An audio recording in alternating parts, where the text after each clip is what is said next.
What is going on, guys and gals? Schematocles here, bringing you another DCS World video. Today we're going to be checking out the brand new Litening pod that is available for the Charlie Hornet.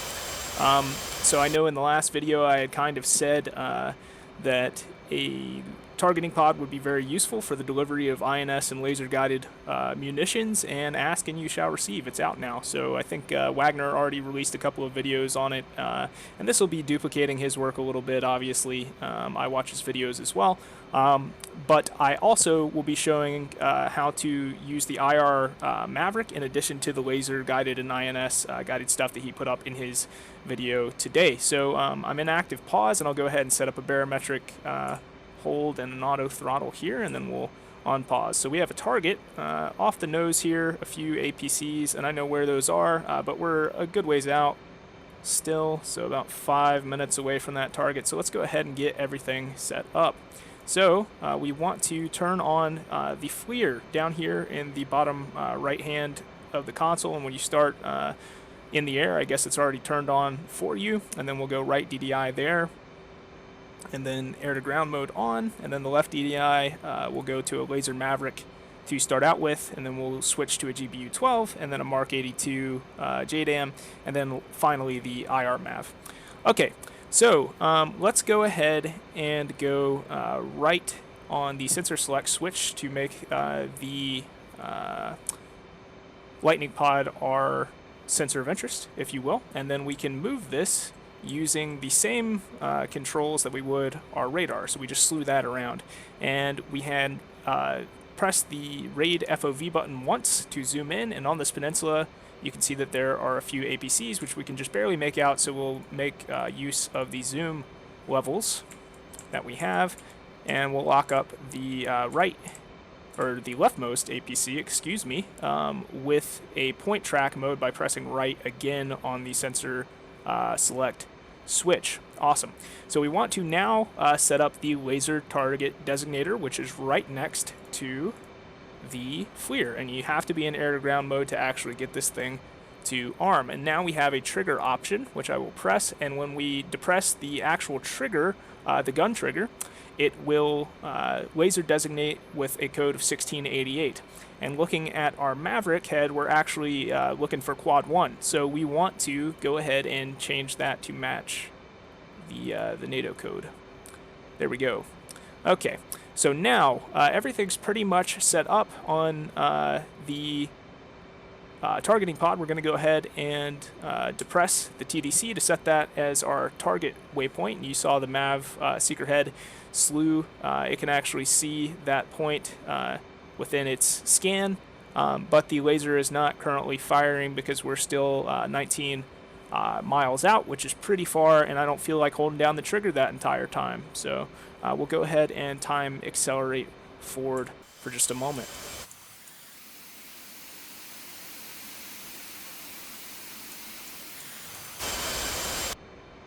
Okay, and we're about 16 miles out, so at about 15 miles we will fire this Mav off the rails.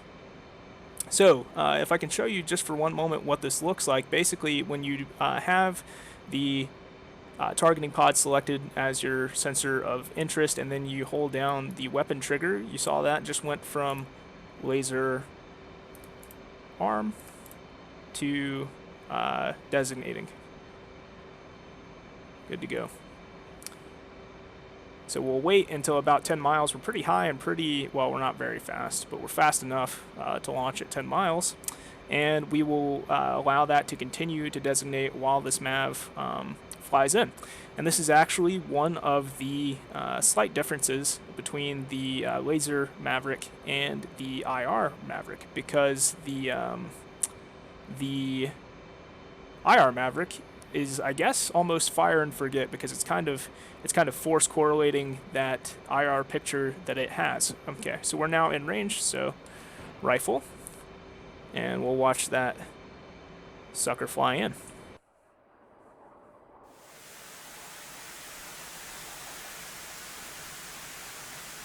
Appears to be tracking quite well. But anyway, like I was saying, here, this thing is completely dependent on the 1688 code that's sparkling up off that leftmost APC. So if we wanted to launch multiple laser Mavs, we would have to lock up one target and then shift the laser as the Mavericks splash. So I guess you could kind of still do it the same way, but if for some reason the lightning pod were to lose track, like you fired at like some really crazy azimuth or something, you'd actually lose the sparkle for the Mavericks to follow. But this one appears to be working well. Going for that leftmost APC there. And it was actually a bit long, so we'll finish that sucker off with the next weapon, which will be a, let's see, let's go with the laser-guided Mark 82, or the laser-guided 500-pounder. Okay, so this thing currently is not set up for any code, so we will set it up for 1688, which is what we're already shooting on the targeting pod. And we will set up the fuse mode to instantaneous, and then go for an auto delivery, and these APCs are set up at my waypoint 1, so we'll go ahead and weapon designate that as well. This thing is still lasing, and we're about 1.7 miles out from the target, and we don't really have an auto release queue right this moment, but that's okay because we're going to have to turn around and get these things acquired anyway. So right now we just overflew the target, and you can see that we have lost the field of view, so we're actually not looking at the ground, we're looking at some portion of the targeting pod geometry. So maybe the azimuth is not quite as big as it is on the A-10. I'm not sure. Seems like on the A-10 you can overfly stuff by quite a bit before you actually lose it. Not sure if they're the exact same pod or if there's some difference, but anyway, you could see it for just a second there, and on the A-10, I guess you kind of want to show your right armpit, but here we'll just kind of set up in orbit, and then we'll get the wing out of the way. Since it is centrally mounted, I guess you can orbit in whatever direction you want.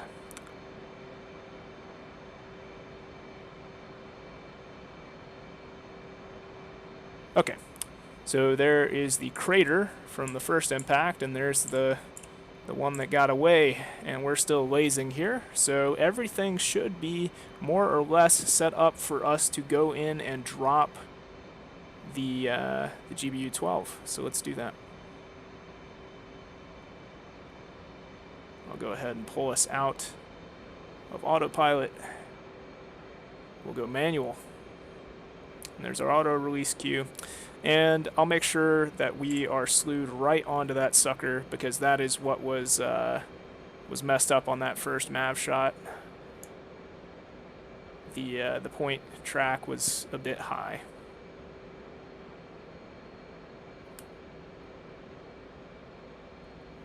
Okay, and there is our release vector, and we're about 40 seconds from being able to drop.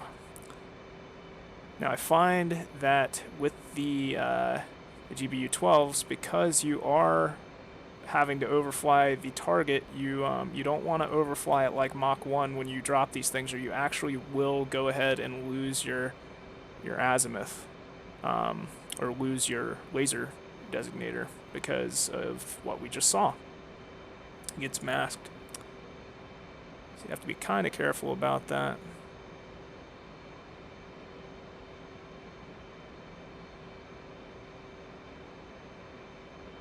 Here comes the Pipper, and one away, 30 seconds to impact. And I suppose what you could do would be to just go ahead and set up in orbit instead of letting it kind of fall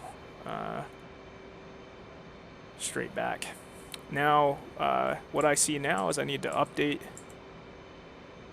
the laser position, and let's take a look at The GBU appears to be tracking quite nicely. I'm not sure what will happen if you lose the track. I'm not sure if it'll go to the last position of the sparkle, but that one worked out quite nicely, and you can see it's now covered in smoke. We can't see anything. So let's back on out to a wider field of view, back off on the zoom level, and we will set up the next target for a INS guided Mark 82, which is going to take a little bit of time to align. So I'll go ahead and time accelerate, just because there's no real reason for us to sit here all that time.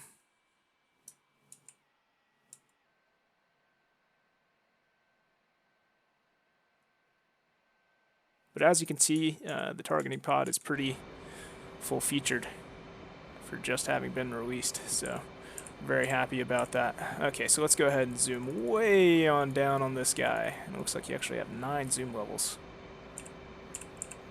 Okay, and now we want to depress the TDC, and he is now our target. So if we go into TOO mode for our JDAM and look, let's get this fused up first, but if we look at the actual JDAM display and then the mission, we will have his target coordinates, and you can tell that by moving off, designating, watching to make sure it changes, moving back on, designating. So good to go there.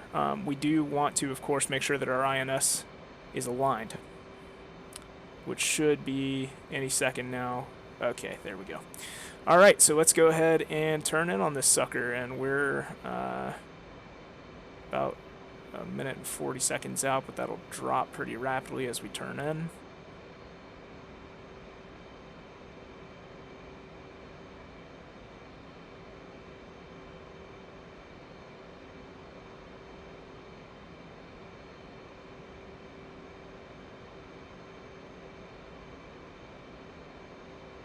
You can see the JDAM range, and we're actually in range right now, so one away.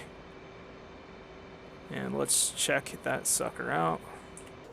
And of course, these are more or less fire and forget, because they do not depend on a laser sparkle like the GBU 12 does. So last but not least, we will have the infrared Maverick with the actual, wide field of view seeker head. I guess it's a Foxtrot Maverick. So it's almost better to have 4 Mark 82s here than 4 laser Mavericks, depending on what you're shooting at, I guess. If it's stationary, you can get 4 splashes pretty rapidly.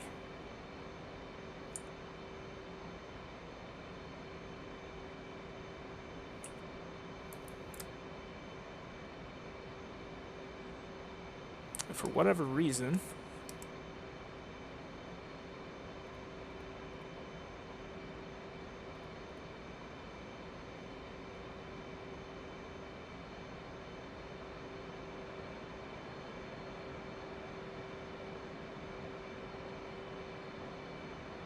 not actually sure what happened there, but our JDAM appears to have disappeared.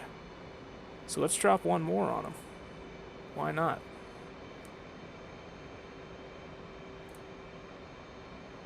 So we'll make sure that we have him designated properly.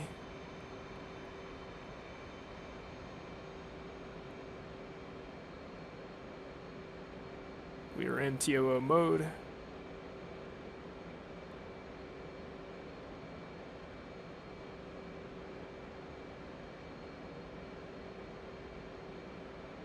And we'll drop one more.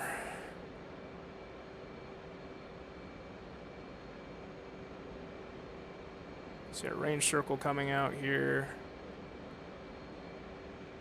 We are in range, so one away. And I might just watch this one all the way down to see what happened to the first one.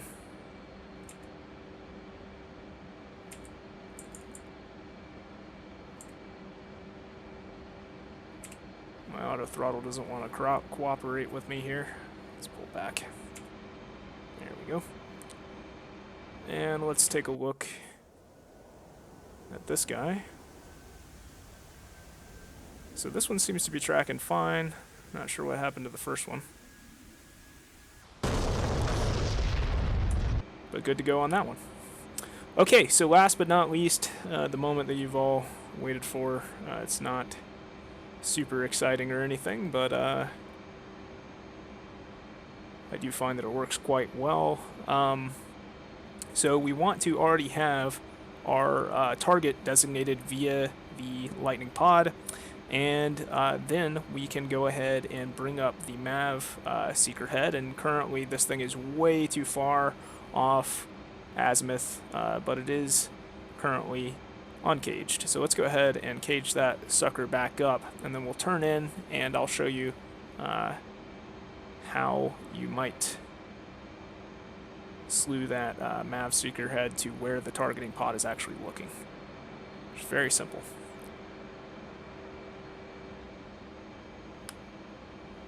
So auto throttle and altitude holds are going to be your best friend here. But basically you've got almost like a mini A-10 using these capabilities that the targeting pod affords us. Okay, so let's go ahead and we will go to the right DDI, narrow field of view, point track, and we will designate that sucker. And right now you can see that the Mav head is still caged, but if we go to the left DDI and we'll wait until we're aligned a bit better, and I guess there's no reason for me to actually maintain the autopilot here. We're only 12 miles out, so I need to get on it. So with the Mav selected and the target selected on the targeting pod, I now just press the uncage button and it will slew right to that sucker. And now you can go ahead and press the FOV button. After you set up your altitude hold, of course, so that you don't crash into the ground.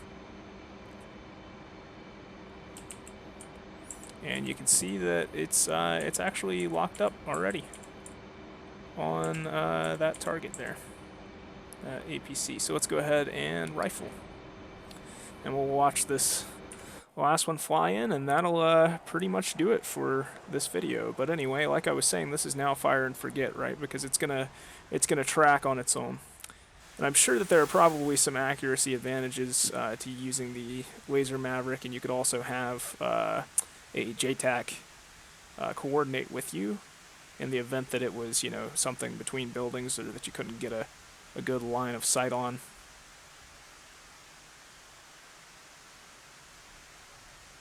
But yeah, you can see that one worked quite well.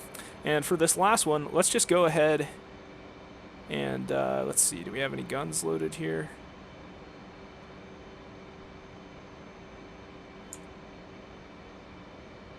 We appear to.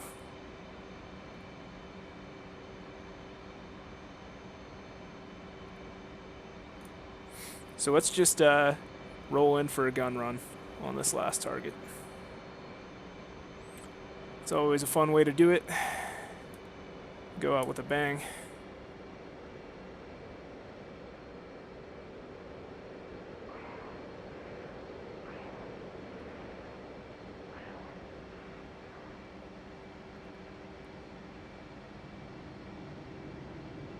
About 27 degrees here, and I see him. He's right up against the water.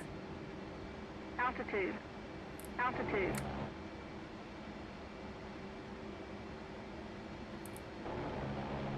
Completely disregard our pull-up cue there. And we're off.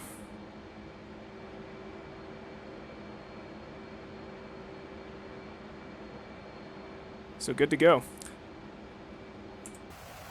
Alright, so that's going to do it for today's video. Hopefully you all have enjoyed. I know this is, again, kind of reiterating on some of what Matt Wagner showed, but I figure it's just a quick one.